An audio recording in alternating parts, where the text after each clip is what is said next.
He said, well, why don't you wash your face, brother? Why don't you just wash your face? You're still trying to get the thing. Please, just leave me alone. I do what I do in the morning. Oh, hey, Instagram, it's me, T, from the Pattersons, taking the train to bed. Welcome into I think this is the fourth, Monday, Tuesday, Wednesday. Oh, this is a Thursday, right? This is the fourth edition of Grand Rising Report. It's a Grand Rising Report from me, T, from the Pattersons, taking the train to bed. I know I said it twice, but I'm working with things. I have to get look, you work things out. I'm an evolutionist, so I evolve things, right? Like, for instance, right now, you don't see my Mooty bag. You think my Mooty bag is not around, but it is around. Let me show you. That way, it's not going to be able to see that. See, when I go to bed, my Mooty bags usually hang around here because there's a ruby in its cord, my heart would have had it. But when I go to sleep, right, then what happens? Is I take it and I put it down. It's here. So it lays here, down where my sacral area is and like that. So my Mooty bags, because, man, why am I explaining this to you? You're not interested in it anyway. It's just, it's got a ruby in it. Let me put this back in like this. So you know. So when I sleep, I'll keep on explaining. So when I sleeps, then my Mooty is on me, but it's working because I'm laying down, and it's, you have two basically blood areas or pumping areas: the heart and your lower legs. Your legs. Your legs is your second hips. But anyway, but this area here, the sacral area, that's the sacral area. It's so exhausting trying to explain things.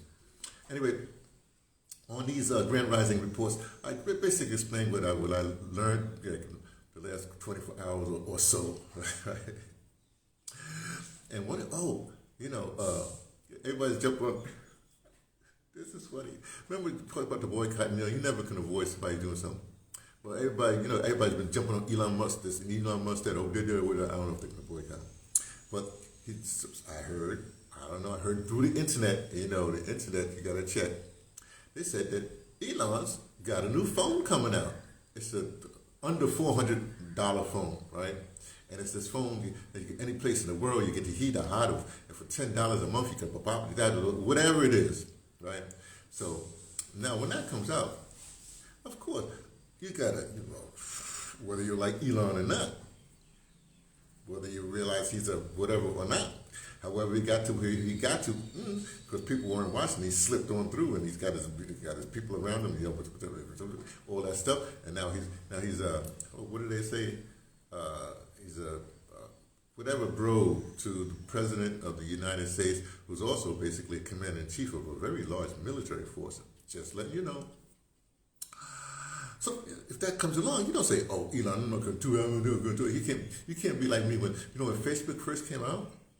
I knew about it. I looked at Mark Zuckerberg. I just looked at him. I said, "I have nothing to do with that boy.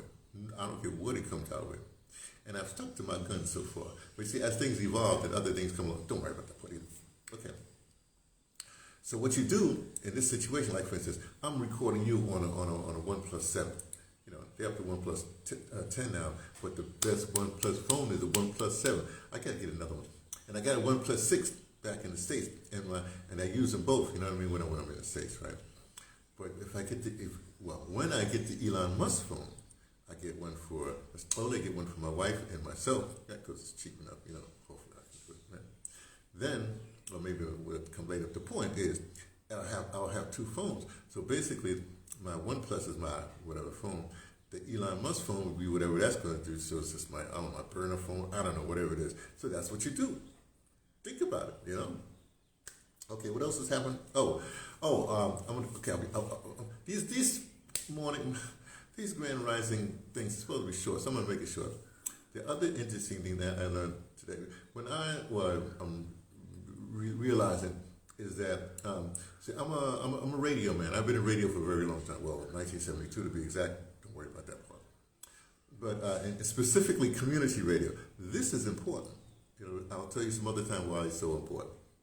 But the thing is, and even before then, I studied all kinds of media, whatever had. In fact, in the 60s, before the 70s, before 72,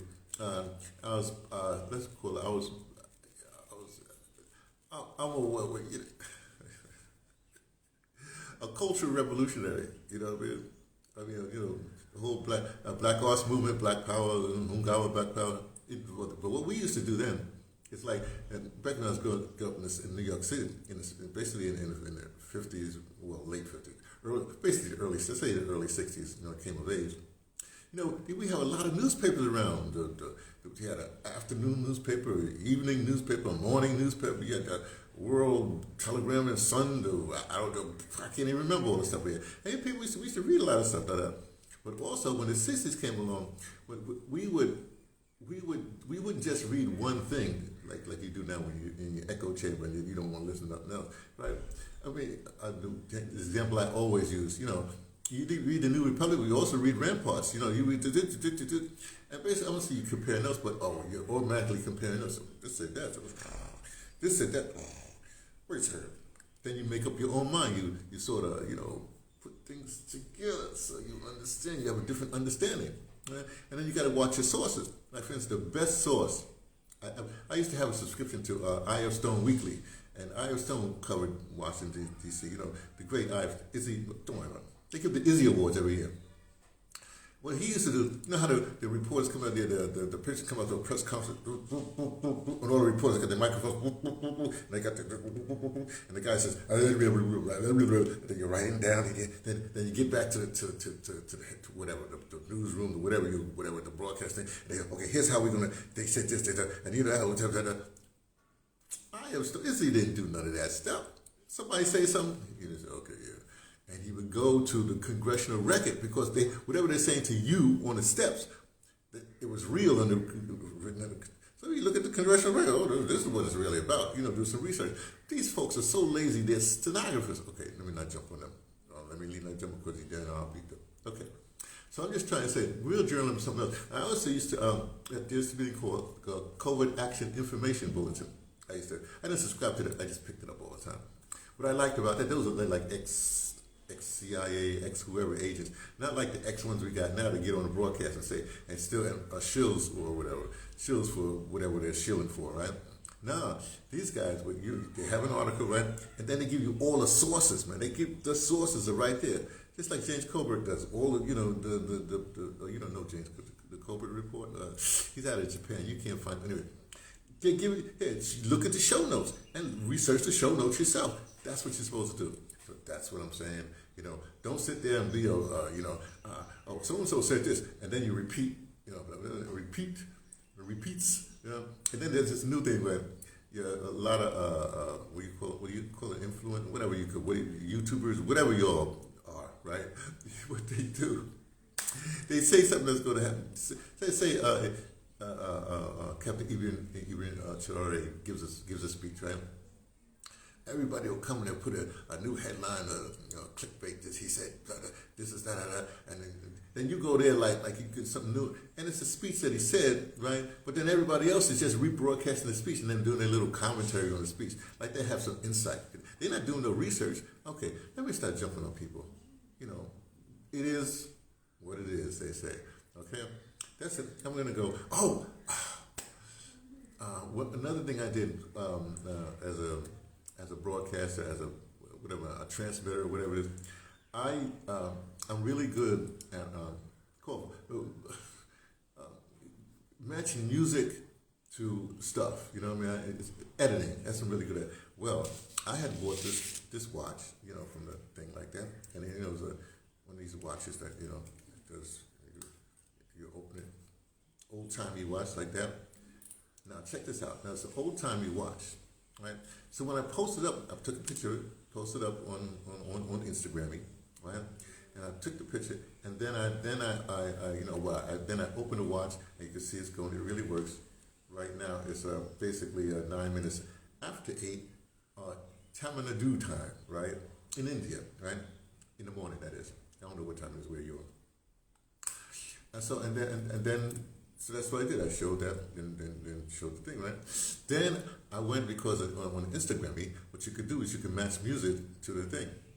So I said, time goes by. First thing I thought is, of course, Casablanca and then Thule Wilson, doing the piano. Play it again, Sam. Then Bogart comes in. You played it for her, you can play it for me. The boy, That's like all black people. They was caught in the middle. Oh boy, why am I in this situation?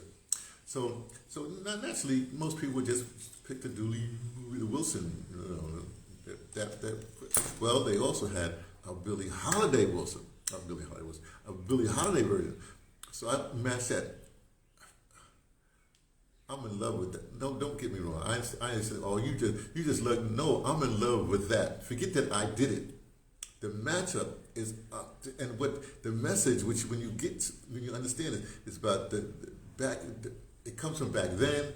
It's irrelevant to now. It's about the two, and that, and it's Casablanca, which was a whole lefty kind of, progressive kind of movie. It was writing it. They kept on writing it as it was going on. All kinds of things come to mind when I look at that kind of thing. So I'm so happy. I listen to it. I go back. I'll probably click more on my own. I just love it. I gotta put it someplace. Can I transfer it to someplace so I can just don't have to. I'll figure it out. Okay, I'll talk to you later. Be well.